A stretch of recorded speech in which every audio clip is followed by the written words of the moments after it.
ปนเปียกันไปเลยพี่น้องเลยนี่และนี่ก็คือเจ้าภาพทางภายยิ่งเนาะที่มาความงานในมื้อนี้ก็ถือว่าหลายเติบพี่น้อยเนาะมาได้หลายเติบอยู่ถือว่า2-3 เต็นท์ก็เต็มเหมือนเนาะพี่น้องเนาะนี่มีแต่เจ้าภาพภายซ้ายหมดเนาะเจ้าภาพภายยิ่งก็อยู่ทางเต็นท์ข้างหลังเด้อพี่น้องเด้อเนาะพุ่นอยู่ในนี่ทางนี้ก็คือเจ้าภาพทางเจ้าสาวเนาะก็คือบ้านเคยพี่น้อยเนาะบ่มีบ้านใดหรอกเนาะอยู่เซโปนแขวงสวรรณเขตเด้อพี่น้องเด้อเนาะนี่สาวๆมีแต่ผู้งามๆเด้อพี่น้องเด้อ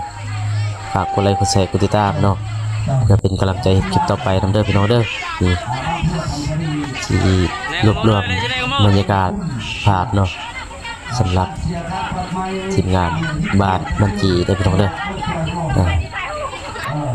ผู้สาวก็มีแต่ผู้งามๆเนาะยิ้มใส่กองไปเป้ยเลยเนาะพากันกินข้าวหน่อยเนาะกินข้าวกินน้ำและนี่ก็คือเด็กน้อยลินมักกะล็อกพี่น้องเนาะก็คือกุ้งไก่อะไรพี่น้องเลยเนาะพี่น้องเด้อนี่ทางนี้ก็เขาจะขายระบอกเท่าระใบเนาะหรือว่าจะเป็นปักใบดีเลยพี่น้องเลยเนาะบอกว่าจะเป็นสลอกซาลีนี่ภาพรวมภาพบรรยากาศเนาะนี่มีคนยางแล้วก็บรรยากาศพี่น้องเลยเนาะนี่แล้วก็เขายับไปต่ออีกบอดเขาลิ้นกุ้งไก่พี่น้องเลยเนาะนี่ก็คือมีเด็กน้อยแล้วก็ผู้ใหญ่รับลิ้นเนาะนี่รวมภาพพี่น้อยเนาะเพื่อจะได้วิดีโอหนึ่งโมเมนต์ง่ายเด้อพี่น้องเด้อเนาะนี่เป็นจะได้นี่ปีกสีพี่น้อยเนาะสีควายสดๆเลยพี่น้องนี่เจ้าออกมาโลดจะไอ้เขาเดี๋ยวพ่อยากเพื่อนว่าคือใช้ภรรยาหรือไม่อยู่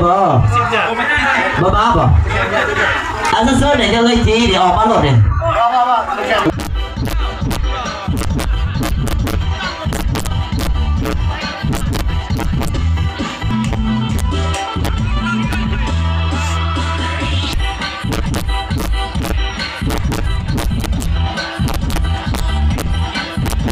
น้องสาวไปห้องเลยบ่